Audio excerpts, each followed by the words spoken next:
잠시만요. 이쯤 되면 속보가 들어올 거라고 뭐 짐작을 하셨죠? 왜냐하면 그 영장 쇼핑 논란 혹은 기각됐는데 숨겼다 이 논란이 커지니까 공수처도 조금 전에 입장을 내놓은 것 같습니다. 윤 대통령의 체포와 구속영장은 중앙지법에 청구 안 했다. 이게 공수처의 입장이고 다만 압수수색 영장과 통신영장은 중앙지법에 청구했다. 압수수색 대상은 김용현 전 장관과 주요 사령관들이고 대통령과 대통령 관저, 대통령실은 포함되지 않았다라고 얘기했습니다. 아까 제가 지금 속보 자막이 4개인데 두 번째 자막을 좀 부탁드릴게요. 두 번째요. 이현정 의원님. 네.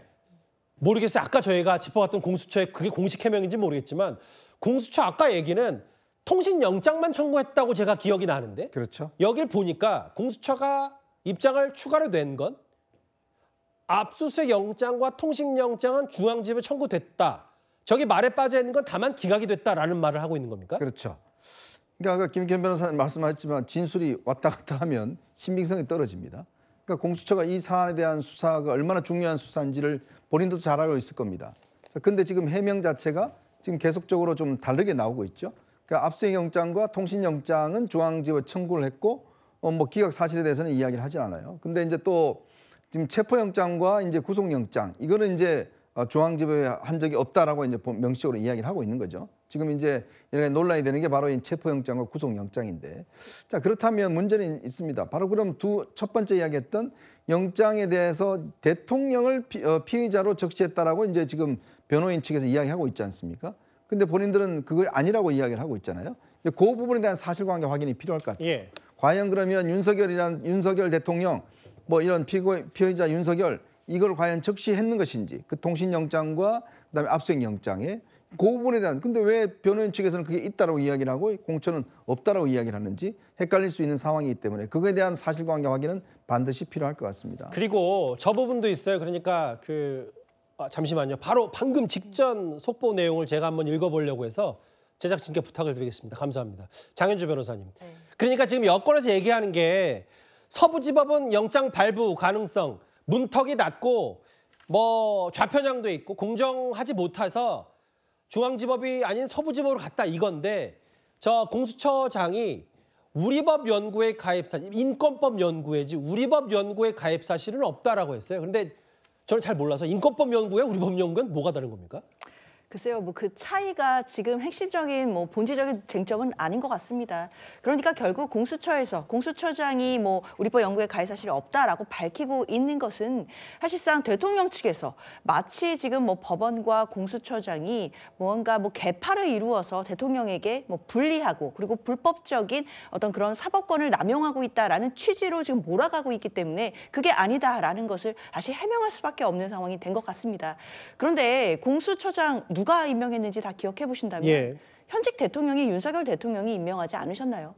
사실 그렇게 본다라고 한다면 전 대통령 측에서 자꾸만 뭐 공수처장이나 뭐 법관들의 편향성이나 성향을 두고 자꾸만 이 모든 과정이 불공평하다라고 이야기하는 것은 우리나라의 사법 시스템이나 법치주의를 근간에 흔들 수 있는 주장이기 때문에 조금은 좀 적절하지 않다라고 보여지고요. 일단 공수처에서 지금 이야기하는 것처럼 가장 중요한 건 영장 기각 사유일 텐데 그 부분에 관해서는 지금 수사권이라든지 이런 부분이 아니라 당시에 아마 이제 뭐 통신영장이라든지 압수수색 영장이 중복으로 청구돼서 행정적인 이유로 기각됐다라는 것을 지금 부각하고 있거든요. 가장 핵심적인 거는 왜 기각됐는지 그 기각 사유를 확인하는 것이 아닌가라고 생각합니다. 김익현 변호사님, 뭐 쭉 공수처의 설명과 해명을 들어봤는데 의문점이 좀 있으십니까?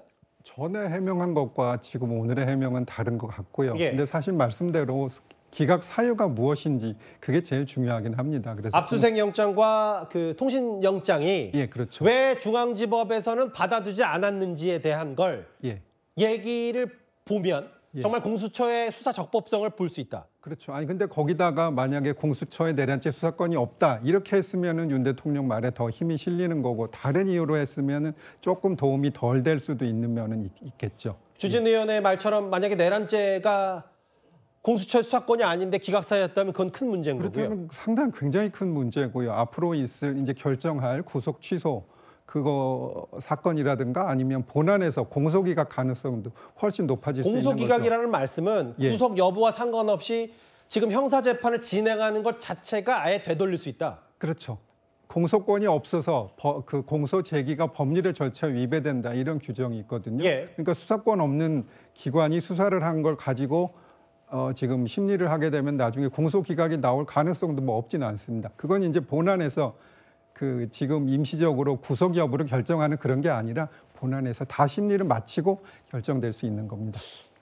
이현정 의원님, 정리를 좀 마지막으로 해보면 공수처가 사실 오늘 주진우 의원이나 윤 대통령 측 윤곽근 변호사가 가장 핵심적으로 의혹 제기한 부분은 영장을 기각당한 사실이 있으면서 왜 기록을 안 하고 숨겼냐.